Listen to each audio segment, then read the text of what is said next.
কিন্তু বাপের ভবিষ্যৎ, বাপের ফিউচার হচ্ছে ছেলে। মেয়ের বিয়ে দিয়ে দিল, মেয়ে শ্বশুর বাড়ি চলে গেল, শ্বশুরের ভবিষ্যৎ হয়ে গেল। কিন্তু বাপের ভবিষ্যৎ, বাপের খুঁটি, বাপের পিলার হচ্ছে ছেলে। বাপ মা যখন বৃদ্ধ বয়স্ক হয়ে যাবে তখন ওই ছেলে ইনকাম করে ওই বাপ মাকে পুষবে, লালন করবে, পালন করবে, খাওয়া দাওয়া করাবে। কিন্তু মেয়ে বা মেয়ের জামাই এসে কি তার শ্বশুর শাশুড়িকে দেখবে? আপনার মা বাপকে আপনার বোনের স্বামীরা এসে দেখবে? দেখবেন তো আপনি। কিন্তু বাপরা মেয়েকে বেশি ভালোবাসে ছেলের চাইতে। কেন বেশি ভালোবাসে? ওলামায়ে কেরাম বলতেছে নবীর পৃথিবীতে আসার আগে মেয়েদের, নারীদের সম্মান ছিল না, একদম সম্মান ছিল না। এতটা সম্মান তাদের নিচে ছিল, যদি কোনো মেয়ে হয়ে জন্ম নিত তাহলে সেই মেয়েকে সঙ্গে সঙ্গে জিন্দা দাফন করে দেওয়া হতো।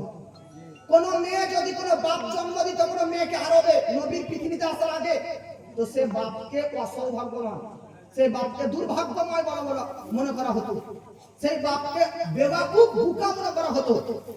যে বাপ বেটিকেও জন্ম দিলে ওই বেটিকে জিন্দা দাফন করে দিত, ওই বাপ নিজের বাপ পর্যন্ত বেটিকে আবর্জনাতে ফেলে আসতো।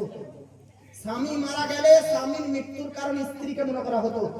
নারীদের সম্মান, নারীদের মর্যাদা তখন কেমন ছিল আর আজ কেমন? মেয়ে হয়ে জন্ম নিয়েছে তো রহমত, মেয়েটা বিয়ে করে কারো শ্বশুর বাড়িতে গিয়েছে তো হয়ে গেছে শ্বশুর বাড়ির জন্য নিয়ামত। ওই মেয়ে যখন মা হয়ে গেছে তখন তার পায়ের নিচে হয়ে গেছে জান্নাত। মেয়েদের সম্মান কতটা এখন নবীর আসার পর এতটা সম্মান উঁচু হয়েছে। জন্ম নিয়েছে তো রহমত, স্ত্রী হয়ে এসেছে তো নিয়ামত, মা হয়েছে তো পায়ের নিচে জান্নাত। এই জন্য ভাই বিয়ে যদি করেছো তো স্ত্রী তোমার জন্য নিয়ামত।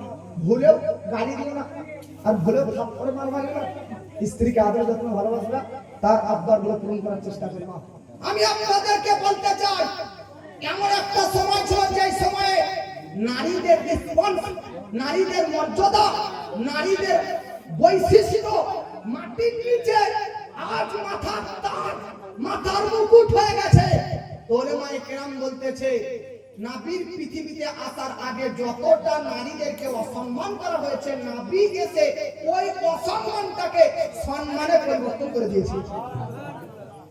सारे बाप ने नबी से नबी के आने से पहले औरतों पर जितना जुल्म किया उन सारे जुल्म को मोहब्बत में मेरे नबी ने तब्दील कर दिया, मोहब्बत में तब्दील कर दिया।